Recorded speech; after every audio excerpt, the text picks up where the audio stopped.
திருமணம் விரைவில் நடக்க ஜாதகத்தில் எல்லாத்துக்குமே திருமணம் பாருங்கள் 7ஆம் பாவம் தான். கரெக்டுங்களா? ஒரு லக்னத்தில் இருந்து 7ஆம் பாவம் எந்த பாவமோ அந்த இடத்துல பாவ கிரகங்கள் சுப கிரகங்கள் அதை பார்க்குதா என்ன பண்ணுதுங்கிறத நம்ம தெரிஞ்சு தான் ஒரு வாழ்க்கையில் ஏதோ ஒரு கோவிலுக்கு நம்ம போய் பூஜை பண்ணி சாமி கும்பிட்டு வாழ்க்கையை அமைச்சுக்கிறதுக்கு முயற்சி பண்ணுறோம். இப்போ அந்த காலகட்டங்களில் இன்றைக்கி நான் உங்களுக்கு ஒரு அற்புதமான ஒரு எளிய பரிகாரத்தை சிம்பிளாக உங்களுக்கு கொடுக்க போகிறேன். ஒரு டைரியோ நோட்டோ இருந்தால் எழுதி வச்சுக்கோங்க. இதெல்லாம் நிறைய விஷயங்கள் உங்கள் வாழ்க்கையில் நிறைய விஷயங்களை நீங்கள் நிறையா நிறைய மைண்டுக்குள்ளே வச்சுக்கிறனால டக்குன்னு அது வராது. அதனால் எழுதி வச்சுட்டிங்கன்னா பதிவாக இருக்குது. அதற்கு ஒரு அற்புதமான ஒரு விஷயத்தை இன்றைக்கி நான் உங்களுக்கு தெளிவாக உங்களுக்கு கொடுக்க போகிறேன். சரி, கல்யாணம் உங்களுக்கு ரொம்ப தடையாக இருக்குது அப்படின்னா நீங்கள் ரொம்ப இதை முக்கியமாக மனசார நீங்கள் செய்யணும். வாழ்க்கையில் ஒரு முறை செய்யணும். ஆத்மாத்மா செய்யணும் இந்த பரிகாரத்தை. ஏலக்காய் மாலை. ஏலக்காய் தெரியும் இல்லைங்களா? பாயாசத்துக்கு போடக்கூடிய ஏலக்காய். இந்த ஏலக்காய் மாலையை நல்லா தண்ணியில் கொஞ்சம் லைட்டாக ஊற வச்சு ஊசியில் அழகாக மாலை மாதிரி கோர்த்து அதை நல்லா தண்ணி தொளித்து உங்களுடைய குலதெய்வம் கோயிலில் போய், ஆண்டவனே, முன்னோர்கள் கட்டி வச்ச குலதெய்வமே, எங்கள் முன்னோர்கள் வழியில் வந்த எங்களுக்கு திருமண தடை அதிகமாக இருப்பதனால சீக்கிரமாகவே எனக்கு திருமணம் நல்ல விதமாக நடக்கணும், நல்ல வாழ்க்கை அமையணும், பாவங்கள் செய்யாத குடும்பத்திலேருந்து எனக்கு வாழ்க்கை அமையணும், அழகுள்ள, அறிவுள்ள, புத்தியுள்ள, ஞானமுள்ள, பாவங்கள் செய்யாத குடும்பத்தில் இருந்து ஒரு நல்ல ஒரு தைரியம் வீரியமான ஒரு வாழ்க்கை எனக்கு வந்து சேரணும்னு சொல்லி மாலையை பிரார்த்தனை பண்ணி உங்கள் குலதெய்வத்துக்கு கொண்டுட்டு போய் அந்த ஏலக்காய் மாலையை கொண்டு போய் சாத்துங்க. அதுக்கு தேங்காய் பழம், வெத்தலைப்பாக்கு, எலுமிச்சம்பழம் எல்லாம் முறைப்படி வச்சு ஒரு சக்கரை பொங்கல் வச்சு சாமிக்கு ஒரு மாலை சாத்தி இந்த ஏலக்காய் மாலை போட்டு அன்றைக்கி அலங்காரமாக பார்த்து உங்களுக்கு பேரில் ஒரு அர்ச்சனை பண்ணி உங்கள் ஜனன ஜாதகம் பிறந்த ஜாதகத்தை எழுதியிருப்பீங்க இல்லையா, அதை போல் ஜெராக்ஸை கொண்டு போய் அந்த சாமியோட பாதத்தில் வச்சு நல்ல மனசார உங்கள் தாத்தா முப்பாட்டன் கொள்ளுப்பாட்டன் எல்லாத்தையும் வேண்டி இந்த முன்னோர்களை வேண்டி எனக்கு நல்ல விதமாக வாழ்க்கை அமையோன்னு நீங்கள் வேண்டிக்கிங்க. கல்யாணம் 7 வாரத்தில் நடக்கும். இல்லை ரொம்ப தூரமாக இருக்குதுங்கன்னா 7 மாதத்தில் நடக்கும். ஏன் அப்படி? 7 அக்கா, பேரே 7 அக்கா, 7ஆம் பாவத்தை தானே நீங்கள் சொல்கிறீங்க.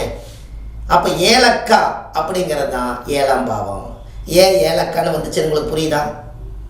அப்போ உங்கள் வாழ்க்கையில் அந்த 7ஆம் இடம் என்பது ஏலக்காயை இன்றைக்கி பாருங்கள் எல்லா இடத்துலையுமே மாலையாக கோர்த்து இந்த உலகத்தில் இப்போ நிறைய சமர்ப்பணம் பண்ணும்போது அந்த சுவாமிக்கு வந்து நறுமணம் நல்லா தேவையா. அப்போ யார் அந்த ஏலக்காய் மாலை போடுறீங்களோ, ஏலக்காயை நீங்கள் ஒரே ஒரு காயை நல்லா அம்மியில் நசுக்கி 1 டன்னு தண்ணியில் கலந்து வீடு பூரா தெளிச்சு விடுங்க. 3 நாளைக்கு வாசம் இருக்கும். அப்போ ஏற்பட்ட ஏலக்காயை நீங்கள் ஒரு 108 ஒரு 208 ஒரு 1008 மாலையாக கோர்த்து நீங்கள் உங்கள் சக்திக்கு தகுந்த மாதிரி கோர்த்து சாமிக்கு நீங்கள் மாலையாக சாத்தும் போது அந்த மனம் அந்த மூக்கு கட்ட போகும்போது யார் வந்து எனக்காக இந்த ஏலக்காய் நறுமணத்தை கொடுத்தாங்களோ அவங்க வாழ்க்கை திருமணம் அமையன்னு சொல்லி நறுமணம் ப்ளஸ் திருமணம் உங்களுக்கு நடந்தே தீரும்.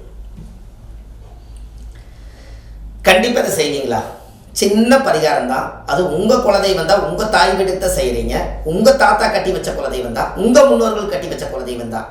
இதை செய்வீங்களா? நான் நிறைய பேர்த்துக்கு ஏலக்காய் மாலை சொல்லுவேன். ஏலக்காய் மாலை போட்டு வந்தாலே உங்களுக்கு நிச்சயதார்த்தமாயிரும். உடனே எனக்கு பத்திரிக்கை கொண்டு வருவாங்க. நான் தான் போக முடியாது, ஆனால் அவங்களுக்கு சந்தோஷம் நான் இங்கிருந்தே வாழ்த்துவேன். இதுக்கு காரணம் சிம்பிளாக ஒரு ஏலக்காய் மாலையில் சரியாக போய். ஜாதகத்தில் எத்தனையோ தோஷங்கள் இருக்கலாம், ஆனால் குலதெய்வத்தை வணங்காமல் கோயிந்தா கோயிந்தா என்று பல தெய்வத்தை வணங்கினாலும் பலனொன்றும் இல்லைன்னு அந்த காலத்தில் முன்னோர்கள் சொல்லி வச்சுக்கிறாங்க. ஊரே சுற்றி எல்லா தெய்வத்தை கும்பிட்டையா, உன் குலதெய்வத்தை கும்பிட்டையா, உன் குலதெய்வத்து கோயிலுக்கு போனையா, உன் குலதெய்வத்து கோயிலில் போய் உன் மண்ணை மிதிச்சியா, உன்னோட தாய் வீடுன்னு ஊராக சொன்னையே, உன் குலதெய்வம் கோயில் போய் ஒரு நாளாக தாய் வீட்டில் போய் ஒரு பௌர்ணமி அன்னைக்கு தங்கியிருக்கிறியா? இப்படியெல்லாம் இருக்குது. உங்களுக்கு குலதெய்வம் வந்து அதிகமாக வீட்டுக்கு வரணும்னா போய் ஒரு நிமிஷத்தில் சாமி குலதெய்வமே இந்த வெத்தலை வாக்கு வச்சுட்டா மாலை போட்டுட்டேன் என்ற வீட்டுக்கு நீ சீக்கிரம் வரனால வராது. போய் குலதெய்வம் கோயிலில் போய் பௌர்ணமி அன்னைக்கு நல்லா தங்கி இதுதான் என்னோடய தாயோட வீடுன்னு நினச்சி அந்த மண்ணில் ஒரு நைட்டாவது வந்து அந்த குலதெய்வம் கோயிலில் தங்குனா தான் நம்ம வீட்டில் வந்து குலதெய்வம் தங்கும். அது தங்கும், இங்கே தங்கும். நீங்கள் தங்கணும், அங்கே தங்கணும். இது நீங்கள் கண்டிப்பாக உங்கள் வாழ்க்கையில் நீங்கள் செய்யலை. ஏலக்காய்க்கு அவ்வளோ ஒரு பவர் இருக்குது பாருங்கள். இருக்கிறதுலே ரொம்ப காஸ்ட்லியாக பாயாசம் சாப்பிடும்போது பாருங்கள் அவ்வளோ ஒரு அறுசுவையான ஒரு மூலிகையாக இருக்குதா இல்லையா? இன்னொரு விஷயம் உங்களை சொல்லட்டுமா?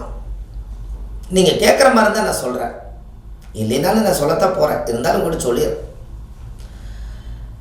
அதாவது ஒரு பொண்ணு பார்க்க போகிறீங்க, மாப்பிள்ளை இல்லை மாப்பிள்ளை பொண்ணு பார்க்க போகிறாரு, இல்லை பொண்ணு மாப்பிள்ளை பார்க்க போகுது. ஒரு 7 ஏலக்காய் எடுத்து சோப்பில் போட்டு போங்க. அது 7ஆம் பாவத்தை இயக்குறீங்களா, கல்யாணம் சிறப்பாக நடக்கும். நறுமணமாக இருப்பது திருமணமாக மாறிடும்.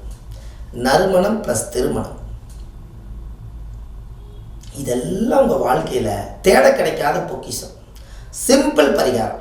ஆனால் ஒரு டப்பாவில் போட்டு நம்ம வச்சுருக்கிறோம் வீட்டில். என்னைக்காவது ஒரு நாள் பாயாசம் செய்யும் போது 2 நசுக்கி போட்டுக்கலான்னு. ஆனால் வாழ்க்கையவே கசக்கி போடுதல்லவா அது. அதனால் இது நீங்கள் ஏதாவது கொஞ்சம் மாற்றி அமைங்களேன். கண்டிப்பாக உங்கள் வாழ்க்கை ரொம்ப ரொம்ப சிறப்பாக இருக்கும். இந்த பதிவில் ஏலக்காய் பரிகாரம், ஆதிகால பரிகாரம். ஆதி காலத்தில் ஏலக்காயை பெரிய பெரிய ராஜா வீட்டில் அரண்மனையில் ஏலக்காய் தான் அந்த காலத்தில் செண்டு நறுமணம். உங்களுக்கு தெரியுமா? ஏலக்காய் தான் அம்மியில் அரைச்சி வீடு பூரா தெளித்து பூஜை ரூமுக்கெல்லாம் தெளித்து விடுறதுக்கு ஏலக்காய் தான் அந்த காலத்தில் வந்து செண்டு. இன்றைக்கி செண்டு ஸ்ப்ரே வந்துருச்சா இல்லைங்களா? அந்த காலத்தில் கிடையாது, செண்டு ஸ்ப்ரேலாம் கிடையாது. ஏலக்காயை அரைச்சாலே மணக்கும், ஊரே மணக்காது. காற்று வாக்கில் ஊருக்கே மணக்கும். எங்கேயோ ஒரு பக்கத்தில் வந்து பாயாசம் வைக்கிறாங்க, ராஜா வீட்டில் ஏலக்காய் மனம் வருதுன்னு சொல்லி கெட்ட துர்நாத்தத்தை எல்லாம் வெளியெடுக்கக்கூடியது ஏலக்காய். அதனால தான் 7 அக்கா சேர்ந்ததான் ஏலக்காய். பார்த்துக்குங்க. அந்த காலத்தில் 7 பேர் சேர்ந்து பிடிச்சு வச்சுருக்காங்க பாருங்கள், அந்த விதையை ஊனியிருக்காங்க. 7 அக்காமார்களும் உதவியிருக்காங்க. அது காலப்போக்கில் 7 அக்கா கடைசியில் ஏலக்காய். இப்படியெல்லாம் அந்த காலத்தில் பேர்லேயே வார்த்தையிலேயே உயிரோட்டமாக ஒரு வேலையை செஞ்சு வச்சுருக்காங்க. நமக்கு தான் அது தெரியல. அப்போ கண்டிப்பாக இந்த திருமணம் விரைவில் கைகூடுறதுக்கு உங்களால் ஒரு எளிய பரிகாரத்தை நிச்சயமாக உங்களால் செய்ய முடியும். கண்டிப்பாக நீங்கள் ஒரு மாற்றத்துக்கு வந்துடுவீங்க. உங்கள் வாழ்க்கை வளமுடன் வாழ்கிறதுக்கு இது சரியான பரிகாரம், ஆதிகால பரிகாரம். இந்த ஆதிகால பரிகாரத்தை முன்னோர்கள் இதை யூகிச்சு வச்சதுனால அதனால் இது கண்டிப்பாக உங்கள் வாழ்க்கையில் நீங்கள் இனிமேல் இந்த பரிகாரத்தை கையாண்டுட்டு இந்த பதிவை எல்லாத்துக்கும் அனுப்புங்க. ஏன்னா நிறைய பேர் வயசு 25 வயசு 30 வயசு 35 வயசு ஆகி கூட எனக்கு மாப்பிள்ளை கிடைக்க மாட்டேதுங்க, இப்போ எப்படி இருந்தாலும் பரவாயில்ல நான் வாழ்ந்துக்கிறேன், ஆனால் மாப்பிள்ளை அதுக்கும் கூட எனக்கு வரலைன்னு நிறையா பெண்களுக்கு ரொம்ப கஷ்டமாக கேட்குறாங்க. ஏன்னா அவங்களும் போய் வாழ்ந்து இந்த சமுதாயத்தில் ஒரு குழந்தை பெற்று நானும் ஒரு தாயாக இருக்கிறேங்கிற ஒரு பட்டத்தை உருவாக்கணும்னா அதுக்கு ஒரு ஆண்கள் வேணும் அல்லவா? அதே பெண்களுக்கு வந்து ஆண்கள் வேணும், ஆண்களுக்கு பெண்கள் வேணும். எதுவும் இல்லைன்னா சன்னியாசியாக வாழ்ந்து நம்ம என்ன சாதிக்க போகிறோம்? அதனால தான் இந்த ஜாதகத்தில் உங்களுடைய அமைப்பில் வந்து ஒரு ஜாதகத்தில் 7ல் ராகு கேது 7ல் சனி செவ்வாய் எல்லாம் இருக்கிறவங்க முதல் குலதெய்வத்துக்கு போய் ஏலக்காய் பரிகாரம் பண்ணிட்டு வாங்க. மற்றவங்க கல்யாணம் ஆகலினாலும் செஞ்சாலும் பழிக்கும்.